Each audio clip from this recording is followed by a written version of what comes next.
ఉంగరాల Rambabu team అందరికీ all the best చెప్తున్నాను. క్రాంతి మాధవ్ గారు ఇంతకుముందు తీసిన ఆయన జోనర్లోంచి ఒక డిఫరెంట్ జోనర్లో సినిమా తీశారు. ఇది పెద్ద హిట్టే. మా పరచూరు ప్రసాద్ గారు ఎంత ఇదిగా ఉంటారో అంత డబ్బు రావాలని మనస్ఫూర్తిగా కోరుకుంటూ వాళ్ళ అబ్బాయికి కిరీటికి కూడా మంచి పేరు రావాలని ఆశిస్తున్నాను. ఇక సునీల్ లైక్ మై బ్రదర్, అంటే మా ట్రావెల్ చాలా పెద్ద ట్రావెల్. సునీల్ నిజంగా షాకింగ్. అంత సునీల్లో అంత డాన్సర్ ఉన్నాడని అప్పటివరకు ఎవరికి తెలియదు, తను హీరోగా యాక్ట్ చేసే వరకు. అంటే మాలాగా ఫ్రెండ్స్ కూడా తెలియదు, స్క్రీన్ మీద చూసాకే తెలిసింది. కానీ తనకున్న ఆ బలాన్ని, ఆ స్టామినాన్ని ఇప్పటి వరకు ఎప్పుడు కాపాడుతూ వచ్చాడు. తనకి మంచి హిట్ అవ్వాలని మనస్ఫూర్తిగా కోరుకుంటున్నాను. అలాగే ప్రకాష్కి, ఉన్న మణిచంద్ర గారికి, మొత్తం ఎంటైర్ టీం అందరికీ, పోసాని గారికి, అందరికీ, రెహమాన్కి నా విషెస్ చెప్తూ thank you very much. Prasad garu నాకు పని ఉంది అందుకే తీసుకున్నాం. Thank you very much. ఏ జోనర్లో అయినా సరే అద్భుతంగా యాక్ట్ చేయగలిగే సత్తా ఉన్న గొప్ప నటుడు మా సునీల్ గారు. ఆయన డాన్స్ చూస్తుంటే చిరంజీవి గారు చేసేస్తున్నారే డాన్స్ అనిపిస్తుంది, అంత అద్భుతంగా డాన్స్ చేస్తారు. మా కమెడియన్స్ అందరికీ చాలా గర్వంగా ఉంటుంది ఆయన చూస్తున్నప్పుడు. వెల్ టాలెంటెడ్ హీరో, మంచి కమెడియన్, మంచి మనిషి. ఈ ఉంగరాల రాంబాబు సినిమా అద్భుతంగా ఆడుతుంది, మంచి పేరు ప్రఖ్యాతులు గడిస్తుంది, హీరో గారిని మళ్ళీ హీరోగా నిలబెడుతుంది. చాలా పెద్ద యాక్టర్ అవుతారు ఆయన. ఇంకా ఎంతో ఫ్యూచర్ ఉంది, ఎంతో ఎదగాలని, ఇంకా ఎన్నెన్నో మంచి సినిమాలు చేయాలని, మన ఆంధ్రదేశానికి ఇంకెంతో మంచి కామెడీని ఆయన అందించాలని నేను కోరుకుంటున్నాను. అంతేకాకుండా పోసాని కృష్ణమురళి గారు ఒక రైటర్, ఒక డైరెక్టర్, ఒక వక్త, ఒక కమెడియన్, వాట్ క్యారెక్టర్ యాక్టర్, అన్ని రకాలుగా వెల్ టాలెంటెడ్ మా పోసాని కృష్ణమురళి గారు. హీరోయిన్గా చేసిన తర్వాత ఒక 7 years గ్యాప్ తీసుకున్నాను. మళ్ళీ ఈ మూవీలో రీఎంట్రీ తీసుకుంటున్నాను. క్రాంతి మాధవ్ గారి గురించి చెప్పాలంటే ఆయన చేసిన 2 సినిమాలు చాలా పెద్ద హిట్. నేనైతే చాలా సార్లు చూసేసాను కూడా ఆ సినిమాలు. ఫస్ట్ టైం మళ్ళీ రీఎంట్రీలో ఆయన డైరెక్షన్లో యాక్ట్ చేస్తున్నాను అన్నప్పుడు నేను చాలా హ్యాపీగా ఫీల్ అయ్యా. ఈ మూవీలో నేను ప్రకాష్ రాజ్ గారి వైఫ్ రోల్ చేస్తున్నాను. చాలా మంచి క్యారెక్టర్, మంచి హిట్ అవ్వాలని కోరుకుంటున్నాను. రాజా, అందరికీ నమస్కారం. అనంత్ గారు, ప్రొడ్యూసర్ గారు అంత వెయిట్ ఉన్నాడు కాబట్టి అన్ని కోట్లు రావాలా? నేను సన్నగా ఉన్నాను, నాకు వేలల్లో రావాలా?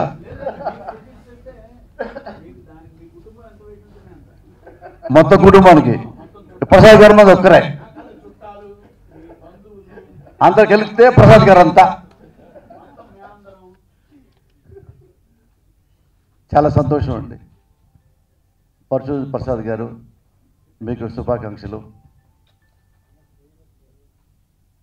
అంటే పరచూరు ప్రసాద్ గారి మీద నాకు కొంచెం చిన్న బాధ ఉంది. ఈయన నాకు ఒక 25-30 ఏళ్ళ నుంచి పరిచయం బాగా. ఇతనే పరచూరి కిరీట్ అని ఇప్పుడు నాకు తెలిసింది. శర్మాంత చేశా, ప్రసాద్ గారు తన కొడుకు నాకు పరిచయం చేయాల.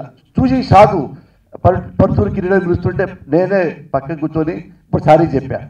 బాబు మీ నాన్న నాకు పరిచయం చేయలేదు, ఎక్స్ట్రీమ్లీ సారీ అని చెప్పా. చాలామందికి ఇండస్ట్రీలో 5 ఏళ్ళు ఉన్నా, 10 ఏళ్ళు ఉన్నా, 20 ఏళ్ళు ఉన్నా కానీ వాళ్ళ పర్సనల్ టేస్ట్ అది పోదు. అలాంటి వాళ్ళ ముగ్గుడు పరచూరి ప్రసాద్. నువ్వు నన్ను హీరోకి పెట్టి సినిమా తీయండి, సునీల్ గారితో తీయండి, ఇంకోటితో తీయండి, చేతిలో ఎంత డబ్బుందో అంత ఖర్చు పెట్టి సినిమా తీస్తాడు. ఇది బడ్జెట్ వర్కౌట్ అవుద్ది అవ్వదు అవే పట్టించుకోవాలా. నేను చాలా సినిమాలు చూసా. ప్రతి సినిమాకి ఆయన మామూలుగా 2 కోట్లు పెట్టాల్సిన సినిమాకి 4 కోట్లు పెడతాడు, 4 పెట్టాల్సింది 6 కోట్లు పెడతాడు. అది క్రమశిక్షణ లేకపోవటం కాదు, ఫైనాన్షియల్ విషయంలో ఆయన టేస్ట్ అలాంటిది. ఈ సినిమా టీజర్ చూసాము, 2 సాంగ్స్ చూసాము. 2 సాంగ్స్, ఫస్ట్ సాంగ్ నాకు చాలా బాగా నచ్చింది. అంటే ఫోటోగ్రఫీ, డ్యాన్స్ మాస్టర్ మూమెంట్స్ అవన్నీ నాకు చాలా బాగా నచ్చినాయి. ఇందులో నాకు కూడా ఒక మంచి క్యారెక్టర్ ఇచ్చారు ప్రసాద్ గారు, డైరెక్టర్ గారు. ప్రసాద్ గారు, మీకు కొంచెం ఆవేశం, కోపం ఉంటుంది, ఎబో వాళ్ళ సిన్సియారిటీ ఉంది. మీలాంటి వాళ్ళు ఇండస్ట్రీకి చాలా అవసరం. డెఫినెట్గా మీరు మంచి మంచి సక్సెస్ తీసి 10 మందిని కాపాడుతూ 10 మందికి అన్నం పెడుతూ వన్ ఆఫ్ ద బెస్ట్ ప్రొడ్యూసర్గా ఉండాలని మనస్ఫూర్తి కోరుకుంటున్నా. సునీల్ గురించి కొత్తగా నేను చెప్పేది ఉంది. సునీల్ బెస్ట్ కమెడియన్ అని. సునీల్ లాంటి వాళ్ళు హీరోలు మారుతుంటూ ఉంటే మాలాంటి వాడికి ఎక్కువ కాలం ఉంటాం ఇండస్ట్రీలో. ఎందుకంటే కమెడియన్స్ తగ్గిపోయారనుకోండి, మాకు ఎలాగ ఉంటుంది గ్లామర్ ఛానళ్ళు. అందుకని చాలామంది కమెడియన్స్ హీరోలు అవుతూ ఉంటే నాకు చాలా ఇంకా 10 ఏళ్ళు ఎక్కువ బతుకుతా. సునీల్ ఇక నన్ను కూడా హీరో లెక్కేస్తే ఇంకెవడు మిగలదు ఇండస్ట్రీలో. అంటే అది మెంటల్కి ఇష్టం అంటే ఆ క్యారెక్టర్ అలాంటిది కాబట్టి నాకే సూట్ అవుతుంది కూడా వేసా. అదే పని వేస్తున్నాం అనుకోండి, నేను కూడా మొత్తం మా ఇల్లు, తర్వాత పొలం, తర్వాత అపార్ట్మెంట్లు, తర్వాత మా వాడి నగలు, ఫైనల్గా కట్ చేస్తే కృష్ణనగరం, కృష్ణపూడిలో కేర్ ఆఫ్ కృష్ణనగరం. అదే తలుచుకున్నాను నన్ను. అంటే ఎవరన్నా ప్రొడ్యూసరు వాళ్ళ కర్మగా నా హీరోకి పెట్టుకుంటే ఓకే, నేను చేసి నా హీరోకి పెట్టుకున్నాను, అంతవరకు ఖాయం. ముఖ్యంగా చెప్పాల్సింది పర్చూరి ప్రసాద్ గురించేనండి. ఇష్టమైన మనిషి, అతను బాగుండాలని మనస్ఫూర్తి కోరుకుంటున్నా. సునీల్కి నేను ఒకటి చెప్తున్నా, టీచర్ సందర్భం కాదు అని ఏం చెప్తున్నానంటే, సునీల్ నీకెవ్వడు అవసరం లేదు, నీకు ఏం మేనేజర్ అనేవాడు అవసరం లేదు.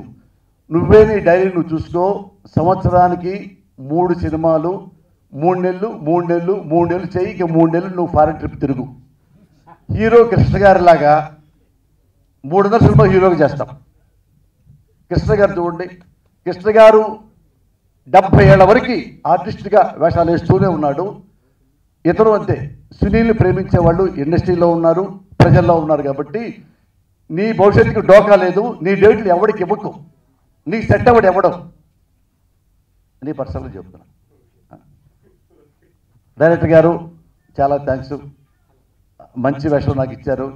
ఈ సినిమా మంచి హిట్ అవ్వాలి. అగైన్ మళ్ళీ చెప్తున్నా, మా పర్చూరి ప్రసాద్ గారు చాలా చాలా బాగుండాలని మనస్ఫూర్తి కోరుకుంటున్నా. God bless you. Ungarala Rambabu, Onamalu, Malli Idi Rani Roju, they're like different films. ఈ సినిమా కూడా వినాయక్ గారు వచ్చేళ్ళరు ఇందాక. Thank you sir for launching. Vinayak garu ఒక విషయం చెప్పేవాళ్ళు, అది నేను ఇండస్ట్రీకి ఓనమాల కన్నా ముందు అది ఇంటర్వ్యూలో చదివాను, చూశాను. ఏదైనా తెలియని కథ చెప్తున్నప్పుడు అందరికీ అర్థమయ్యే విధంగా చెప్పాలి, తెలిసిన కథ చెప్తున్నప్పుడు అర్థం కాకుండా చెప్పాలి అని his quote. Actually I remember that. ఈ సబ్జెక్ట్ ఉంగరాల రాంబాబు అనేది it's a out and out entertainer, unlike my earlier movies, but it's not stereotype. ఈ subject it's mix of 2-3 points. మనం సమాజంలో చూసేటువంటి రెగ్యులర్ అంశాల మీద ఈ స్టోరీ చేయటం జరిగింది, where everybody can easily relate to. కథ మొత్తం అయిపోయిన తర్వాత I wanted to do a comedy film for long time. Sunil garu he just sat in to that character, Ungarala Rambabu క్యారెక్టర్లో. Thank you very much Sunil garu for giving me this opportunity to do a comedy film. Prasad garu ఈ సినిమాకు కాను ఫైనాన్షియల్గా he has put a lot of efforts in terms of getting the sets, properties, and everything is visible on screen. మనం చూసినటువంటి 2 పాటలు కానివ్వండి, trailer కానివ్వండి. పోసాని కృష్ణములు గారి వేషం కూడా చాలా గమ్మత్తైన వేషం. థ్యాంక్ యూ పోసాని గారు. I tried a different comedy, but the story is very good and నేను బిలీవ్ చేస్తున్నాను. Thank you very much for coming here. Rahman's music lyrics were very good. Mia George, tanu Malayali heroine andi, she is debuting here. So cast and crew wise we have like Mia George, Sunil garu, Posani Krishnakumar garu, and Venela Kishore, Prakash Raj garu. Prakash Raj gar character chala vaividyamaina character. He has never done that kind of character ani I strongly believe. I thank each and everybody for coming here. Thank you very much. First ఈ script చెప్పినప్పటి నుంచే సునీల్ గారు అని చెప్పి మా మైండ్లో తిరుగుతూ ఉంది. Plus యాక్చువల్గా మేము అది కూడా చెప్పాము యాక్చువల్గా కూర్చొని. సో ఫస్ట్ వినాయక్ గారు వచ్చినందుకు చాలా thanks sir. You have been every time for us. And క్రూకి సంబంధించి చాలా మంది ఉన్నారు, అందరికీ చెప్పలేదు కానీ అందరూ చాలా బాగా చేశారు. Thank you so much. అందరికీ నమస్కారం అండి. ఫస్ట్ ఆఫ్ ఆల్ వినాయక్ అన్నయ్యకి చాలా థ్యాంక్స్ వచ్చినందుకు. ఎందుకంటే సినిమాల్లోకి రాకముందు నేను అక్కడ బంజారా దర్బార్ హోటల్లో ఎర్లీ మార్నింగ్ 4 o'clockకి మా రూమ్లో వాటర్ పట్టుకుని ఎలాగ టీ తాగేసి పడుకుందామని వెళ్తే పొద్దుటే ఆయన కూడా అదే హోటల్కి వచ్చేవారు. అప్పుడు నాకు గడ్డం ఉండేది. నన్ను అనేవారు, బ్రదర్ నువ్వేమవుదామని వచ్చావు అని. అనయ్య నేను ఇలాగ విలన్ అవుదామని వచ్చానంటే, నువ్వు గ్యారెంటీగా ఎప్పటికైనా గొప్ప విలన్ అవుతావని, అన్నయ్య మీరు పెద్ద డైరెక్టర్ అవుతారని ఇద్దరం ఎంకరేజ్ చేసిన వాళ్ళం. ఎర్లీ మార్నింగ్ 4:30కి అండి, ఆల్మోస్ట్ 4-5 years. ఆయన అందుకే అన్నారు ఎప్పటి నుంచో తెలుసని. అలాగే లైఫ్లో నేను అంటే డైరెక్ట్గా కాకపోయినా పోసాన కృష్ణమురళి గారు నాకు చాలా రోజులు భోజనం పెట్టి, అయితే నేను మ్యాట్ చెప్తాను, అది ఆయన పెట్టారు మీరు చెప్పండి. అప్పట్లో ఫస్ట్లో మేము ఉన్నప్పుడు ఆయన ఇంటికి వెళ్ళి నేనే చెక్ తెచ్చుకునేవాడిని. నేనే తెచ్చుకునేవాడిని, నిజం అది. అంటే ఆయన డబ్బులు నేను తిన్నట్టే కదా. కానీ ఆయన మాకు అప్పట్లో ఆయన పెద్ద ఆయన అయినా ఇప్పుడు కొంచెం మేము ఆయనతో పాటు ట్రావెల్ చేస్తున్నా ఏ రోజు కూడా వేరేలా చూడలేదండి. నా సినిమా అనేటప్పటికీ ఆయన కోఆపరేషన్ నేను ఎప్పటికీ మర్చిపోలేదు. థ్యాంక్స్ అన్నయ్య, థ్యాంక్ యూ సో మచ్. అలాగే నా ఈ సినిమాలో నా కో ఆర్టిస్టులు అందరూ మణిచందన గారు, అలాగే అనంత్ గారు, మేమందరం కలిసి చాలా సరదాగా లొకేషన్లో పనిచేసామండి. లైక్ ఏ ఫ్యామిలీ వెదర్ ఉండేది. ఎస్పెషల్లీ నాకు ఈ సినిమాలో కిరీట్తో కొంచెం ట్రావెల్ ఉంది ఈ సినిమా వల్ల. తను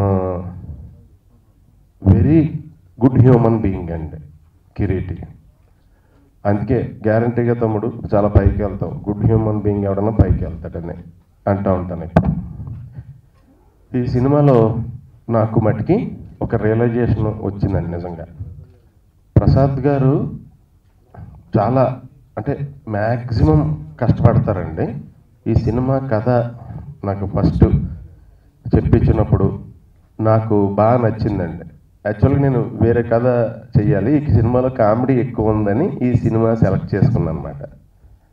నేను ఆయనకి ఫోన్ చేసిన వెంటనే రెండో డైలాగ్ కూడా లేదు, భయ్యా కథ ఎప్పుడేంటో వచ్చే భయ్యా అంటే అంత స్పీడ్ ఉంటుంది, ల్యాగ్ ఉండదు అసలు. ఈ సినిమా జరుగుతున్నప్పుడు నాకు ఒక రియలైజేషన్ వచ్చిందండి, అది ఎవరు చెప్పలేదు నాకు ఇప్పుడు దాకా. ఆయన వచ్చి, భయ్యా నీ సినిమాకి డబ్బులు ఖర్చు పెడుతున్నారంటే ప్రొడ్యూసర్లు, అది ప్రొడ్యూసర్లు డబ్బు కాదు భయ్యా, అది నీ డబ్బే. నీ సినిమాకి మార్కెట్ ఉంటే ఆ మార్కెట్లో సినిమా ఫినిష్ అయితే నీ డబ్బే, నీకే పేరు వస్తుంది. నీ సినిమా ద్వారా వచ్చే డబ్బే కాబట్టి అది నీ డబ్బు కిందే అనుకో అన్నారు. అది చాలా రియలైజేషన్ వచ్చింది నాకు. అంటే అప్పటి నుంచి నా డిసిప్లిన్లో చాలా మార్పు వచ్చింది. ఫ్యాక్ట్ అయితే జనరల్గానే డౌన్ టు ఎర్త్ ఉంటాను, డిసిప్లిన్గా ఉంటాను, కానీ ఇంకా ఎక్కువ ఓవర్ చెక్ చేసుకోవాలి. ఓహో ఈ రోజున బడ్జెట్ రూపాయి పెరిగిందంటే అది మనది కదా పెరగటం, మన బడ్జెట్ కదా, మన మనీ కదా వేస్ట్ అవుతుంది అనే రియలైజేషన్ వచ్చిందండి. ఈ సినిమా మామూలుగా అన్ని సినిమాల్లాగా పొద్దున్న వచ్చి సాయంత్రం అలా కాకుండా ఆల్మోస్ట్ ఎప్పుడు ఖాళీగా ఉన్నా నేను ఆఫీస్లోనే, క్యూరిటీ మూవీస్ ఆఫీస్లోనే ఉంటాను నేను. సో ఫ్యామిలీలో కష్టపడి చేసామండి. ఇక్కడ మెయిన్ ముఖ్యంగా చెప్పాల్సింది క్రాంతి మాధవ్ గారు. ఎందుకంటే ఆయన సినిమా చాలా అర్థవంతంగా ఉంటుందండి. ఆయన ఏ సినిమా తీసినా ఆల్రెడీ 2 సినిమాలు అది ప్రూవ్డ్. నాతో సినిమా తీశారు కదా ఓన్లీ కామెడీగానే ఉంటుందా అంటే కాదండి, కామెడీ కూడా చాలా అర్థవంతంగా ఉంటుంది, సోషల్ మెసేజ్ కూడా ఉంటుందండి. ఆయన లైఫ్లో వితౌట్ సోషల్ మెసేజ్ సినిమా తీయలేరు క్రాంతి మాధవ్ గారు. నాకు ఆయనతో చేయడం చాలా అంటే కొంచెం ఎడ్యుకేటెడ్ పీపుల్తో చేస్తే ఎంత ఇదిగా ఉంటుంది, కల్చర్డ్గా ఉంటుంది అనేది మటుకి చాలా హ్యాపీగా అనుభవించానండి. క్రాంతి గారు మీరు చాలా పెద్ద డైరెక్టర్ అవుతారు. క్రాంతి గారు మన విశ్వనాథ్ గారు అంత పెద్ద డైరెక్టర్ అవ్వాలని, బాపు గారు అంత పెద్ద డైరెక్టర్ అవ్వాలని, అలాంటి అర్థవంతమైన సినిమాలు తీసే శక్తి నీకు ఉంది కాబట్టి అంత పెద్ద అవ్వాలని మనస్ఫూర్తిగా కోరుకుంటున్నానండి. సో అందరికీ చాలా థ్యాంక్స్. వెంకట్ గారు థ్యాంక్ యూ సో మచ్. అందరికీ చాలా థ్యాంక్స్ అండి.